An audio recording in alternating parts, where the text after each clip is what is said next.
An ad is about to start in 5,000 milliseconds on Twitch. There's an ad running for 180.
Welcome in and thanks for joining today, Rugmat.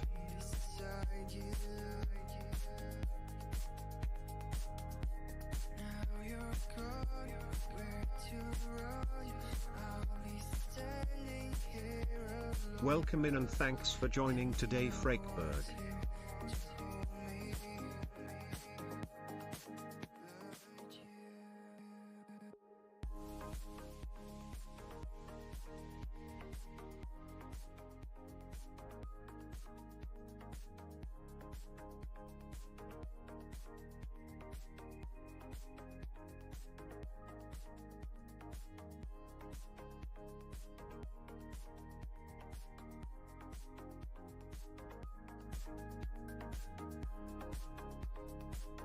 Test 1 2. How do you do?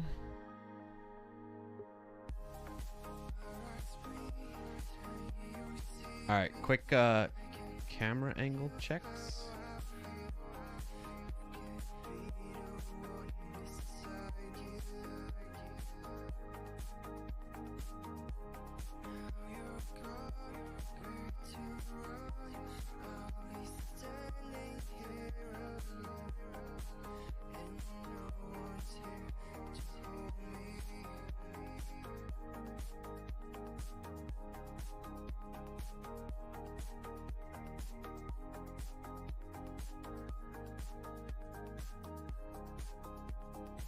Ad break is done. Community is back.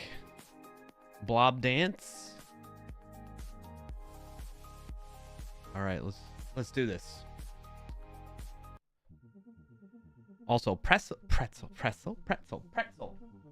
rocks is rocking today. It's working. Great to see. Love to see it. Woo, what a day.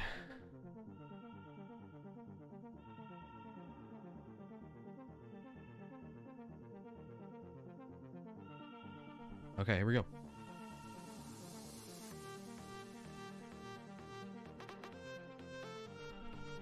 Oh, what's that transition? I gotta edit that. Real quick. Transition override. Cut. No. That's not working.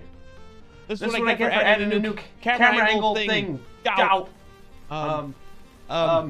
1, 2, 3, 4. No. We're gonna do any two scene. Hold on, chat. That Sony. Cut. Set. Close. Okay, there we go. New angle. There we go. Hello. Echo. Off. I fixed that one. This one. Thank you for the echo callouts. Fixing all of them. Now we should be good. No echoes. No echoes. No echoes. Yeah.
Frackberg.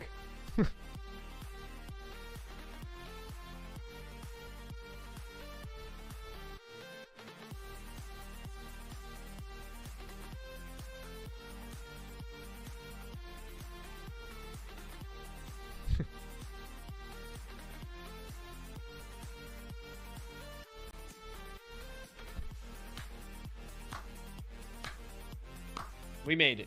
We made it. We made it. We made it. We're live. We're live. We're live. We're live. We're live. We're live. We're live. We're live. Woo! Okay. Okay. It's happening. How we doing, chat? And thanks for joining today, Roy Lisi. Hey, Roy Lisi, good to see you. Frackberg, Rugmat, May. I think I got everybody so far. Anybody else pop in, say hi in the chat. Great to see you all. Thank you for being here. Apologies for the delayed start.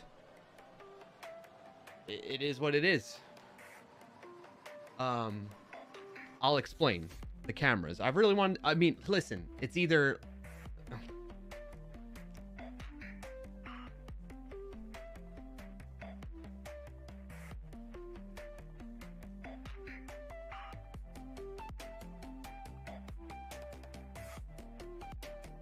song goes good.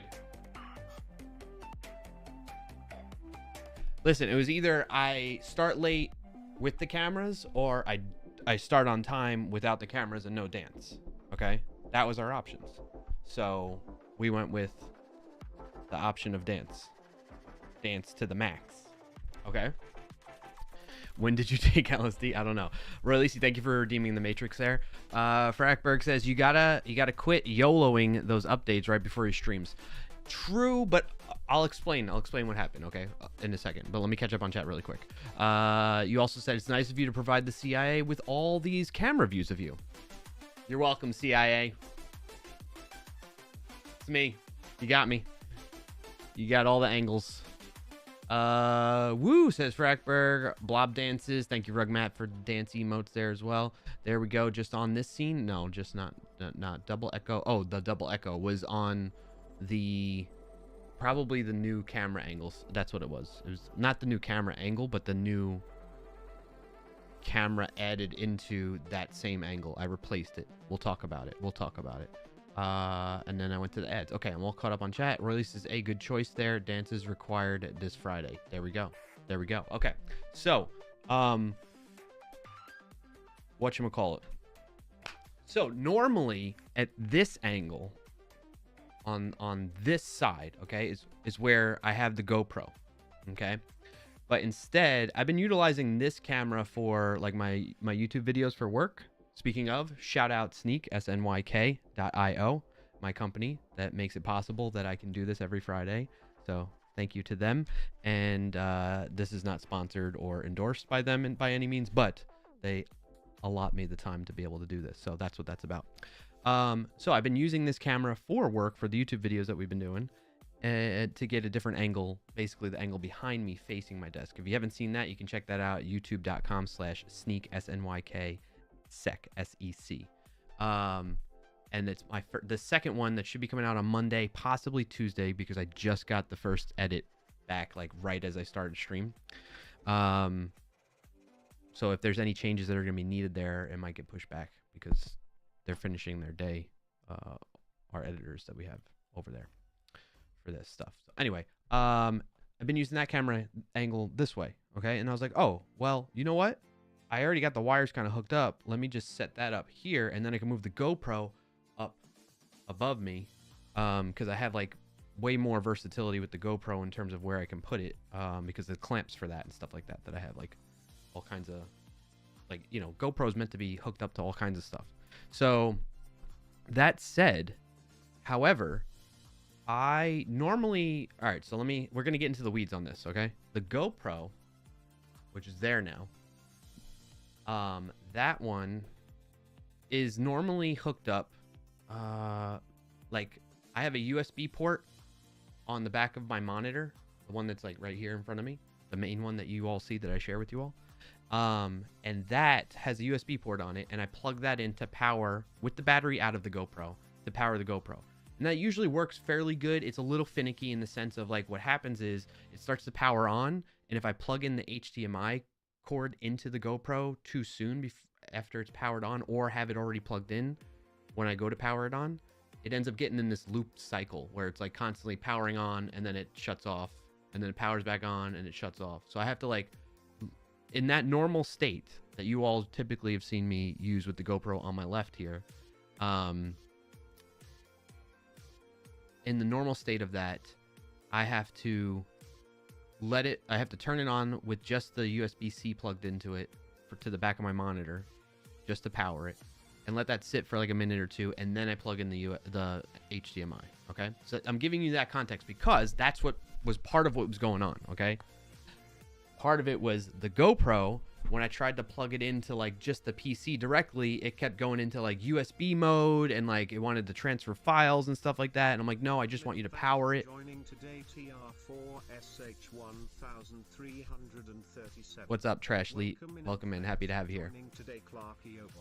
So you're just tuning into the beginning of the Clarkio Shenanigan Show, where I'm explaining why I was delayed in my start to my community here. So, so when I plugged it into the PC directly, then it's like, oh, you're trying to, you know, use it as a storage device, and it wouldn't just power it. And I couldn't get it to even if I plugged in the HDMI cord into it, it would not switch into that like display mode that the GoPro is capable of, which you saw, okay? So that was constantly. So then I was like, all right, I just need to plug it into an outlet instead of the PC. So then I went to go find an adapter for that, and then a plug to put it in, like an outlet to put it in rather. And then I got that working. Then I was like, oh wait, I got to check the actual cameras too. And I used my Elgato capture card that's hooked into the motherboard of my PC, and everything was just blank. Even though I could see the display on the camera itself was powered on, and I could see that it's picking up my picture, it was not coming through the HDMI in the back of my PC. So then I had to like sign out, sign back into my Windows account here, and then that got those to turn back on. So that is why we're off to a delayed start this morning. It wasn't necessarily because I was trying to add a new camera into the mix, but that definitely didn't help. So there's that. Anyway, welcome in. Thank you for joining the Clarkio Shenanigan Show. It's every Friday at 12:30 p.m.-ish, right here on twitch.tv/Clarkio and youtube.com/Clarkio. Today, what we have in store for you is the usual flow and segments of the stream. We have Just Chat and Hanging Out at the beginning of it, where we talk about wins of the week, which if you don't know what that is, do what Trashly did in the Twitch chat, which is !WO. Joining today, Huggins 7278. Yes, sir. Welcome in. The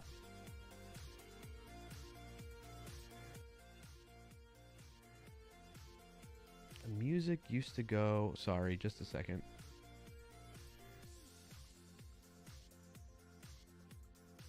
Oh, this is why. Music.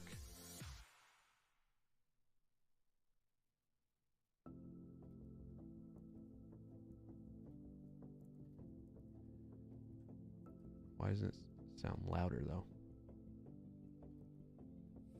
Hold on, chat. Sorry. More technical difficulties.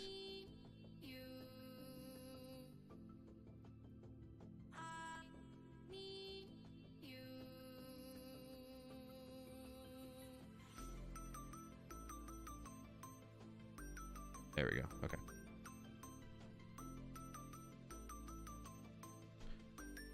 Where was I? Jeez Louise. All kinds of stuff going on. So we're going to talk about wins of the week first.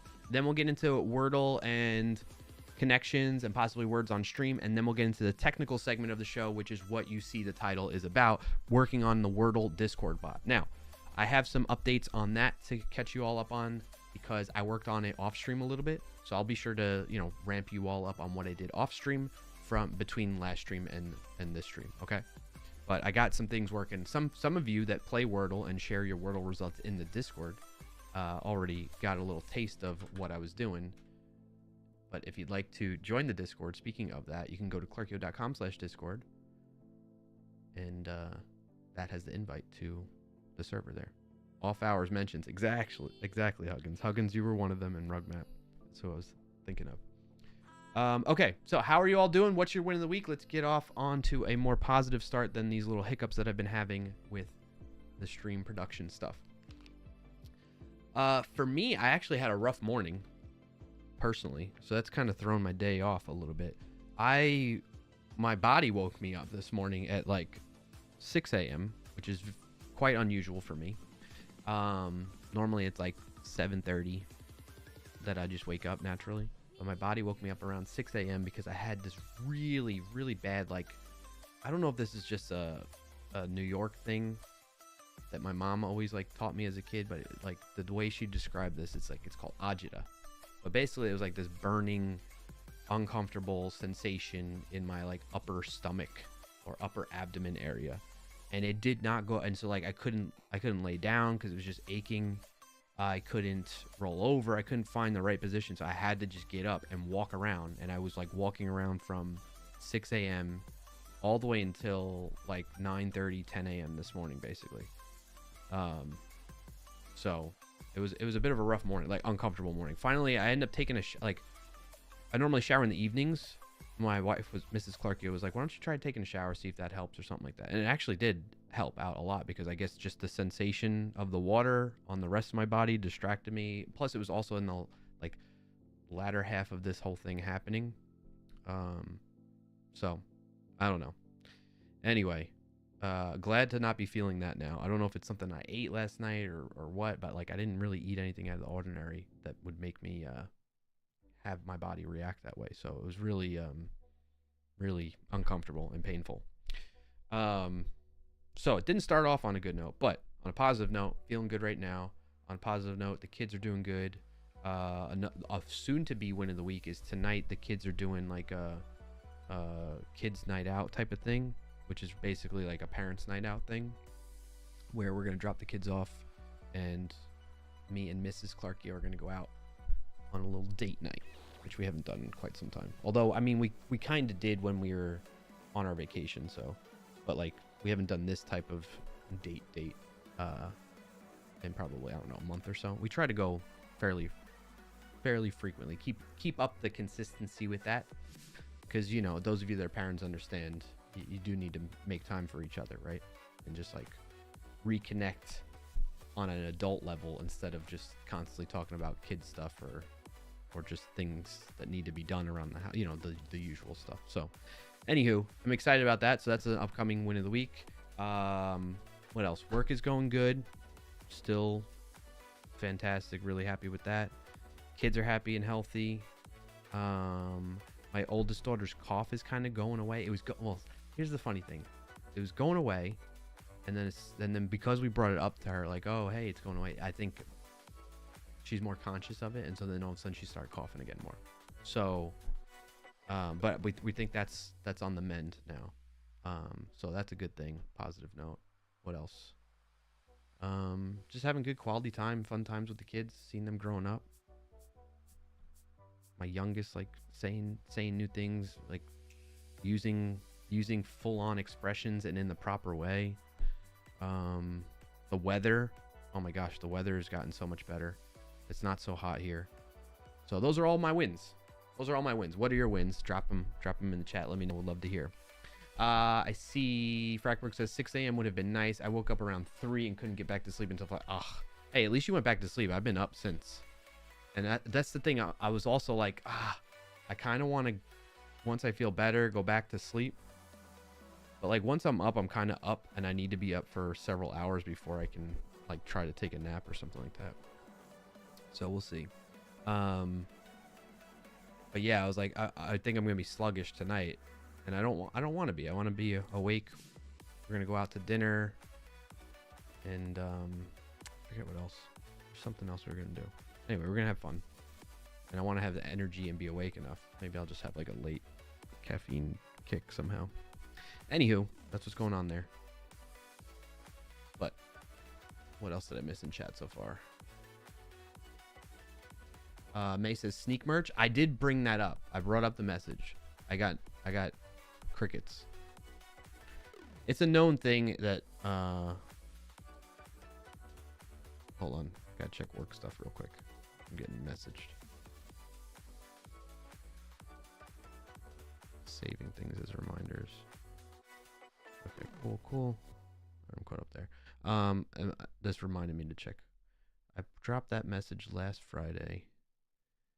And what did I get a response out of anybody? I just got like an emote reaction. Party patch emote. That was it. I was like, here's a message from my live stream. It'd be awesome if we had a merch store. Crickets. I think it's because like my leadership knows. They know that we should have a merch store. It's not like a high priority for our team. So, but there are teams that are like more responsible for that it should be on their radar. I don't know. We'll see, May. I'm very hopeful. I will continue to push for it. But yeah, it's not happening right now. Hey, that looks cool. Both the camera and the shirt. Welcome in, and though feels dark. Joining today, some. Thank you, Releasy.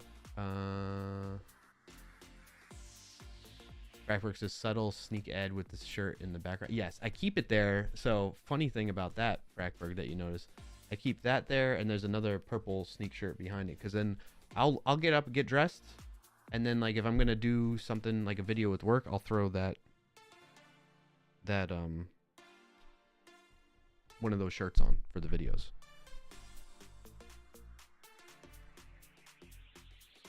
So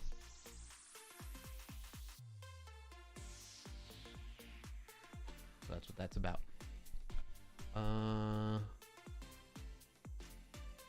Good choice there. Dance is required this Friday. All right, catching up a bit more. I wish 6:05 every day. You wake up at 6:05 every day, get the kids ready for school. I got you, Huggins. Yeah. Thankfully, right now, the way our schools are set up time-wise in our district, the elementary school is later, then the middle school is like slightly earlier, and then it's the high school's the earliest. So, thankfully for me, as somebody that's more of a night person and not a morning person, although that's been kind of moving around a bit.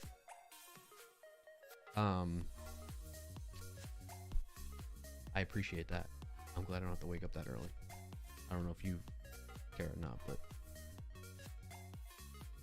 you do 6:05 every day. That's crazy. I could not do that. Oh, you said you wish you could wake up later. I got you. Okay, I'm understanding now. Brain is braining. Huggins also said, win of the week. My oldest daughter had her senior night for soccer last night, and they pulled out the win. It's been that's awesome. Congrats on that, and thank you for sharing, Huggins.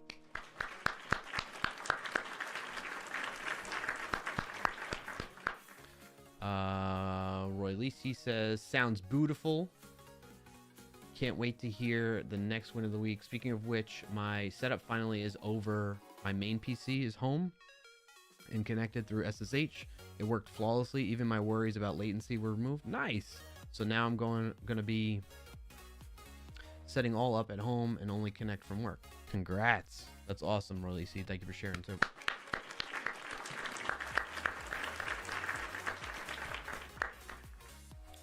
Very good, very good. Frackberg's following up on that message. I only went back to sleep because as of yesterday, I had already billed 37 hours. I only need a couple today to round out my week. Oh, nice. Well, good for you. Frackberg says that sneak shirt was actually pretty slick. I'd totally rock that. I know, right? I love this shirt.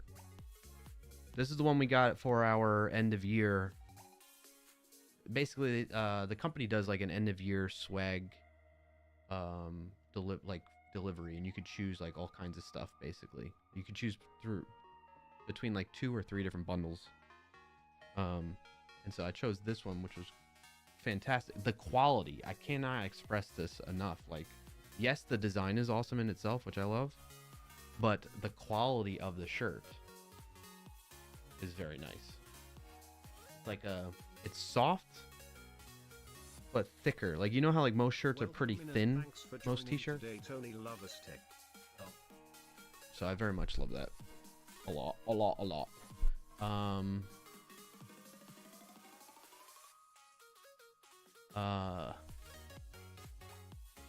May says, I would like the sneak shirt also.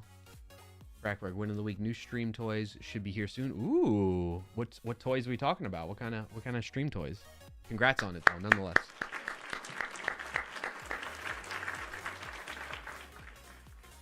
Tony Loves Tech. Thank you for being a subscriber and first time chatting. Tony says, just looked up the Sneak website and wow, you all need a merch store. You're preaching to the choir. You are preaching to the choir, Tony. I'm going to share these messages again too. If you all don't mind, Tony, if you don't mind, and I think it was May and Frackberg, if you all don't mind, I would like to take a screenshot of your messages and send them again. May says share away. Okay, cool. I got one approval. I'm just gonna, we could just do this every week basically. I'll be like, hey, same new. We got even more folks this week that are saying they want sneak swag. Frackberg says okay. Tony says as well. Okay, good. All right, I'm gonna grab it. First I'm grabbing Frackberg and May because you both are like right around the same time as each other. Actually, I could just do this right on this main computer. Why am my work computer? Hold on, chat. I'm going to do it live, like right now. I'm going to message it.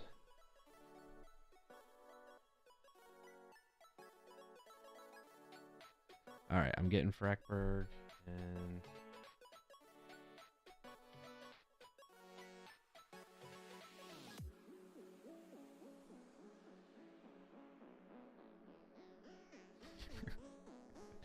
My leadership's going to be like, he's so annoying with this.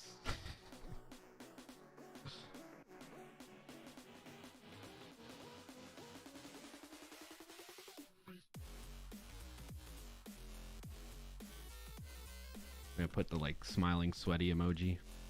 Maybe like...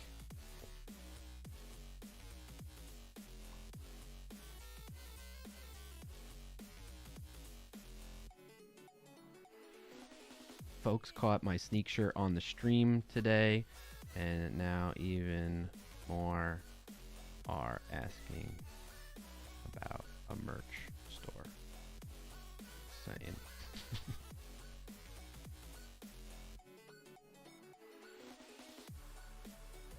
What do you think? Does that sound okay, chat? Folks caught my... I took the screenshots. I'm saying folks caught my sneak shirt on the stream today, and now even more are asking about a merch store. Just saying... Smiling sweaty emoji.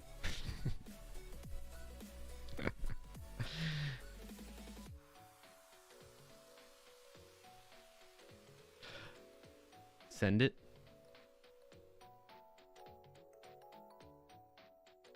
What are you saying? Sneak t-shirt, sneak hat, sneak polo, sneak quarter zip. Tony, speaking of that, this year is the first year I ever learned that that's the name of that type of shirt. A quarter zip. Crazy. Went most of my life not knowing that, but having worn those types of shirts before. Sneak Awala bottle? Sneak PC case. Oh my. I would love that, Tony. That's a great idea. Huggins says, hopefully they don't demote you back down over swag. Yeah. It's a quarter zip. So the ones that's like it's almost like a collar. So it's a long sleeve usually, and it's like a pullover, right? But it has the little zip for around the collar, like in the center of the top center of the chest. Quarter zip. And usually it's like the floppy collar type of thing, like a polo collar almost, right? If not a PC case, then a PC size sticker. I mean, we definitely have stickers.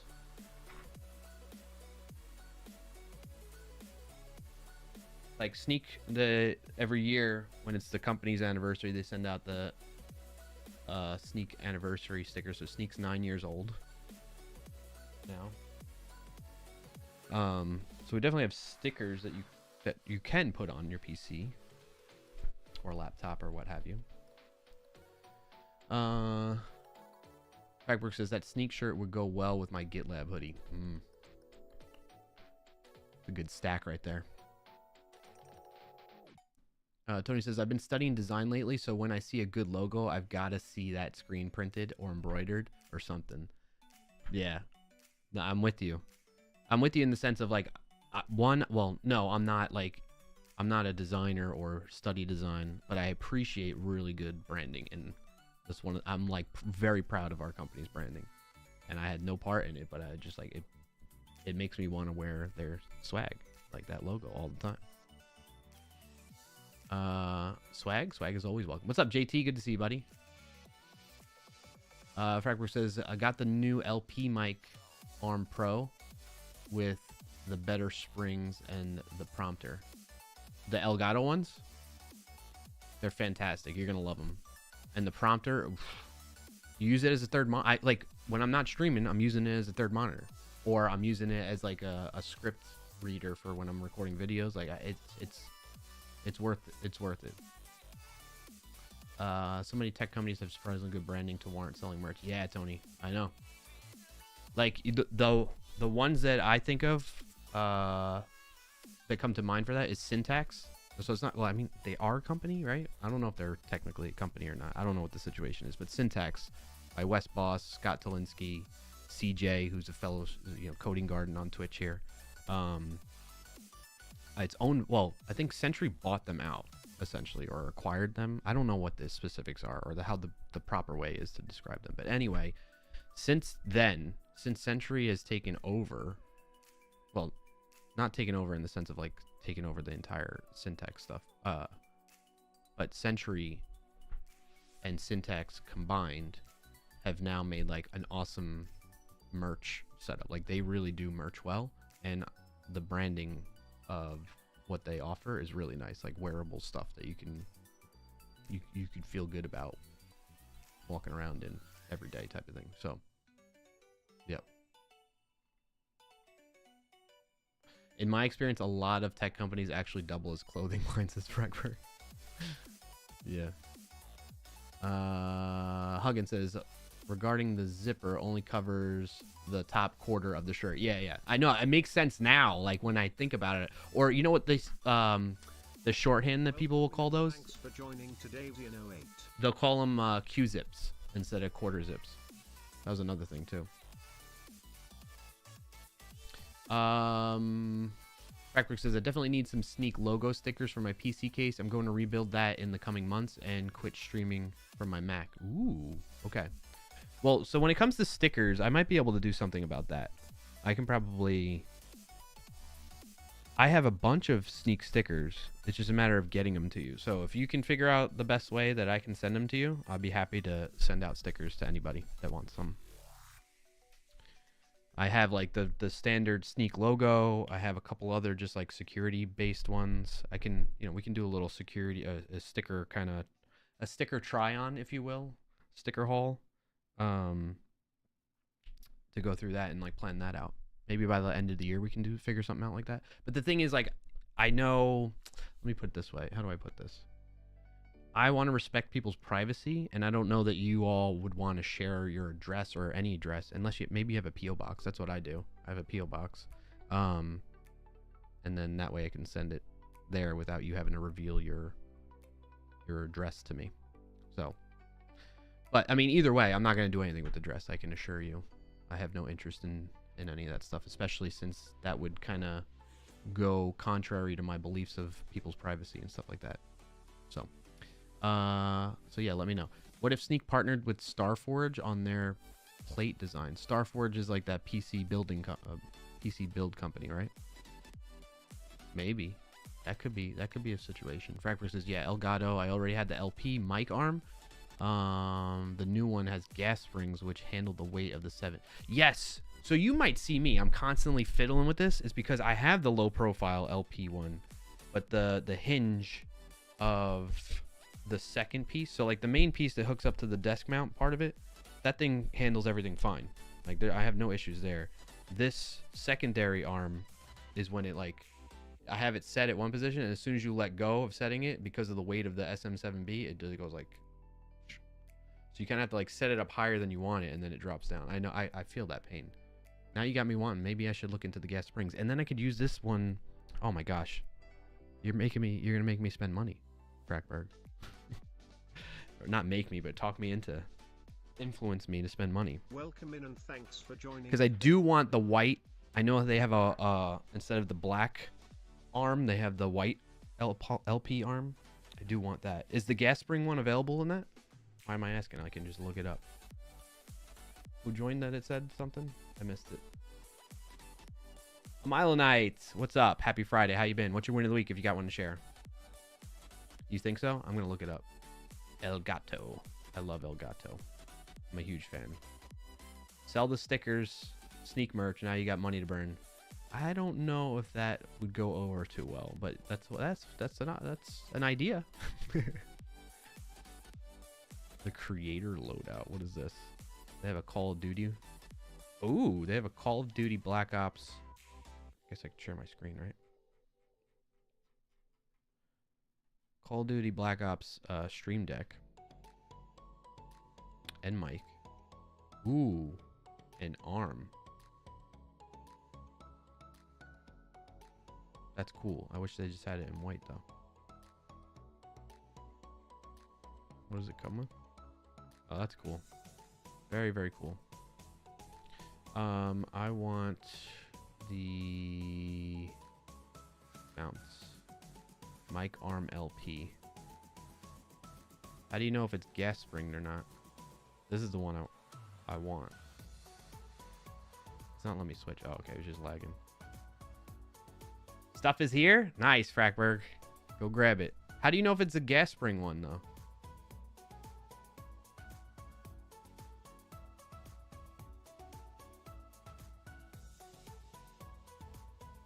Does it say it? Oh, Mic Arm Pro. That's what it is. Dang, 180 bucks, though? What were we just on? This one's 100 bucks. Like that.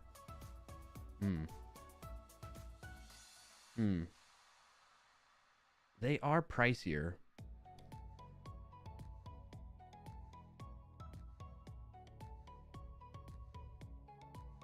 That is so slick looking. I love it. Absolutely love it. Oops. Look at that all white setup. That's kind of what I'm going for. I mean, except the room is not like that. That's very clean, very clean. Like it. I like it a lot.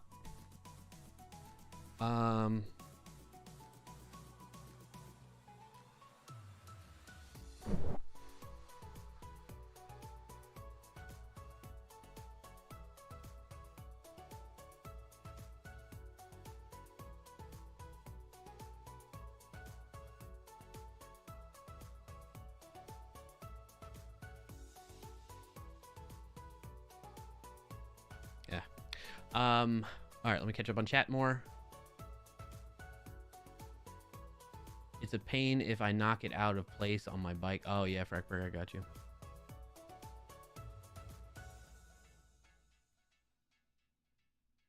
Share my address with a random person online. What could go wrong? I mean, yeah, but are you're saying like I'm a completely random person? Not exactly fully random person to you. Yeah, we got it. Had the opening microphone. Read that. Sean says no. What's up, Sean? Good to see you, buddy. Because I'm on a plane, just popping in to keep that streak active. Win of the week. Got to meet some team members in person for the first time, and I got a tattoo for the fun of it. That's awesome. Congrats on that. Thank you for sharing, Sean. All the way from the plane, dude. That's dedication. Appreciate you. Riley says, I do want a few stickers, but got to see how much it would be to bring them here. I'll message you privately. Okay, yeah. Yeah, just hit me up on Discord. Frackberg says, I think so. May says, I sell Sell the sticker. I read that already. Woo, stuff is here. And thanks for joining today, Quay 707070. What's up, Quay? Happy to have you here. You're in my YouTube chat. Appreciate that. And so is May over there. Are you Onyx then? I'm doing good. I'm doing good, Onyx. Thank you for asking. Why didn't it show up in here? This is the YouTube chat too. It's supposed to have the YouTube chat in it combined.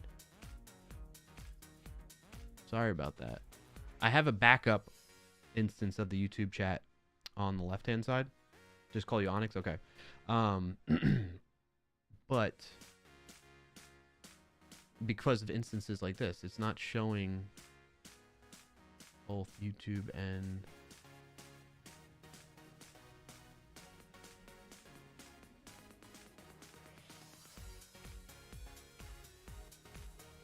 I don't know why. Normally it shows both. I don't have any YouTube messages in the chat here. This is StreamerBot again, which I love, and it's free, so I'm not complaining. But it's just kind of odd that it's not showing it in here.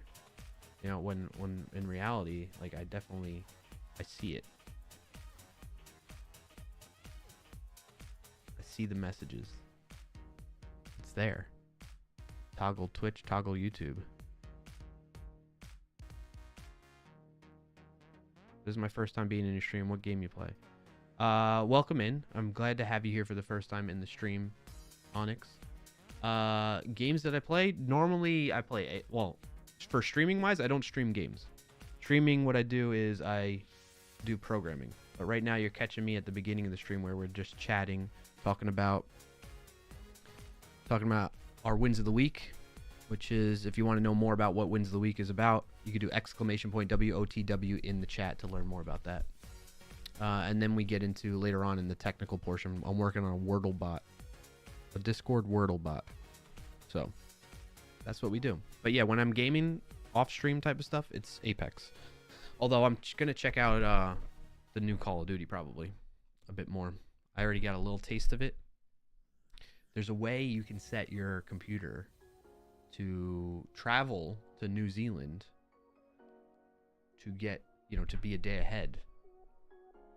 Anyway, I'll leave it at that. Huggins says, it's just those gremlins having some fun on a Friday. Yeah. You can't wait for Warzone 4? Yeah. I'm interested. I like playing Battle Royales, which is why I play Apex a lot. Huggins says, I would say we're the random folks. He should send them with no return address. Well, that's the thing, Huggins. I have a P.O. box I'll send them from. So I just put that address, and I don't have to worry about nothing. It's just a little bit of a trip for me to get to the P.O. box, which, that reminds me, I haven't gone in a while to check it. Riley says, I'll calculate from your P.O. box to here. Is that okay? Or are you far from your P.O. box? It's a good distance. Intentionally a good distance from me. Frackwork says, yeah, it was money. Yeah. But I mean, Elgato makes quality stuff, so it's kind of like, it tends to be justified in my mind. Like, yeah, you can get cheaper solutions, but the design of them, the quality of the materials and everything, and generally speaking, the software, like that goes, some of the things that they offer in the software that goes with it, generally speaking, the software is pretty good. Some cases it's a little clunky, like, what is it? The Elgato camera hub thing that I use for the prompter, that can be a little clunky at times. Oh no, that one's okay, actually. That one's better. The one that's bad from Elgato software-wise is their control center for the lights. So I have the key lights, Elgato key lights, and oh my gosh, it's only available via, at least on Windows, it's a pain in the butt. It's only available from the system taskbar through the tray icon. And sometimes it doesn't load up and just kind of fades in a little bit and then gets stuck there and it's like frozen and you can't get it to click away. It's so unreliable to use via. So instead I have the Stream Deck control the lights more, or my phone, where it's way more consistent that way than the system tray icon app that they make you use. Anyway, All right, if there are any more wins of the week, feel free to drop them in the chat. Would love to hear them. We could celebrate those with you all. But for now, we're going to move on from that. And you can keep sharing them. If you think of new ones, as we go on to other segments of the stream, it's fine to share your wins of the week. We just like to start off with a focus on those at the beginning of the stream. Sean told me to hydrate, and I just realized I don't have any water right now. I need to go get some water. So how about this? You all think more on your wins of the week. I'll throw up the BRB really quick and run some ads so that we can get rid of pre-rolls. And I'll come back with water, and we can jump into Wordle for today and move on to the next segment.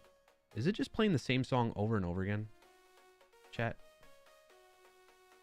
It feels like it.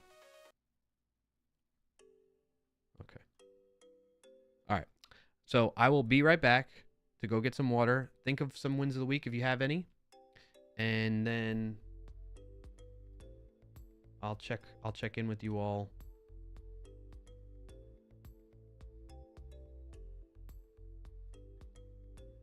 Let's just switch stations for now. That might help. I'll check in with you all to see if there's any wins of the weeks. Otherwise, we will jump into Wordle when I get back from getting some water. All right? So I will BRB. An ad is about to start in 5,000 milliseconds on Twitch. There's an ad running for 180.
All right, I'm back, chat. Let's mark Sean's request to hydrate. Thank you for that, Sean, for redeeming it. And then what I'm missing in chat here. How are you doing? Just call me Onyx. This is my first time being in your stream. Huggins says just those gremlins. Oh, cool. Can't wait for Warzone 4. Of course. It has to be far. Just was wondering if it was worth going all the way to P.O. Box for a few stickers. Oh, yeah, I don't mind. I need to go out that way anyway, Roy Lisi. I haven't checked the mail there in quite some time, and I just have like a little box, and I think the postal workers there probably get annoyed that it gets filled up. I mean, it gets filled up with like just like ads. Local ads and stuff like that, and probably political stuff now.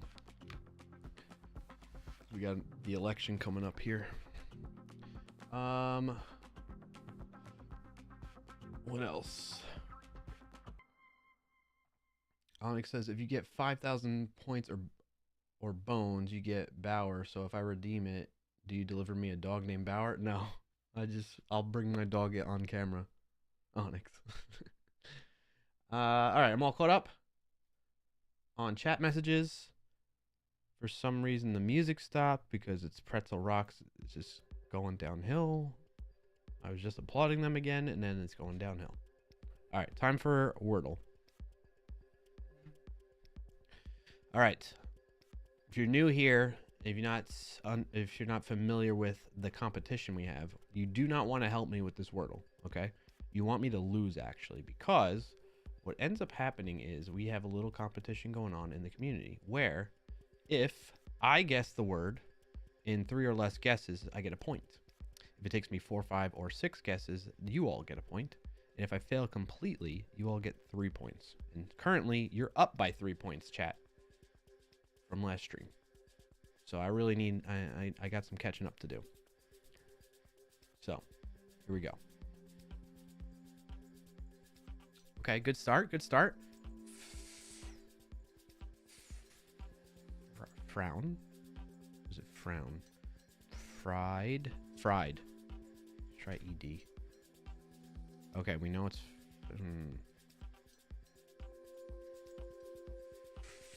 Frunk?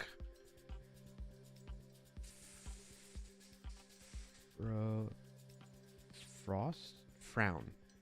I feel like it's frown. Could it be frown?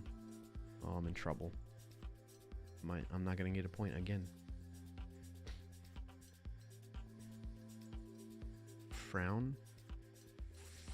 Frolic.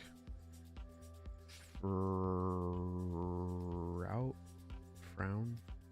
From. Fruit? No, it wouldn't be fruit because there's no T or I. It's got to be frown. Something like that. I'm sending it. Yes! Yes! Oh, yeah. Love to see it. Got a point. Put that in your pipe and smoke it, chat. Finally. It's been a few weeks since I got a point. All right, I'm only down by 2 now. Only down by 2. And what's today? 25th. Save. Jump to present. Pipe, paste, pipe. Oh, yeah. It feels good. Sorry. I'm excited. All right. Now we'll play connections together.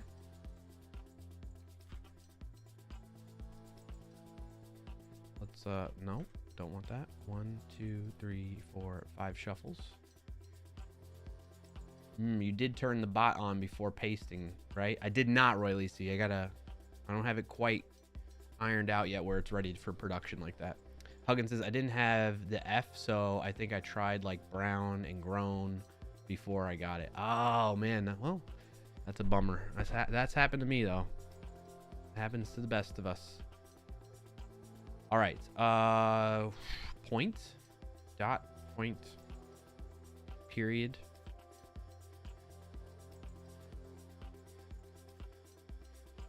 Tittle? What the heck is tittle? Exclamation points? You got period, exclamation points, question mark, and dot. Question mark, exclamation points, period, tittle. What is tittle? Is that the tilde? You did turn the... Oh, no, I read that already.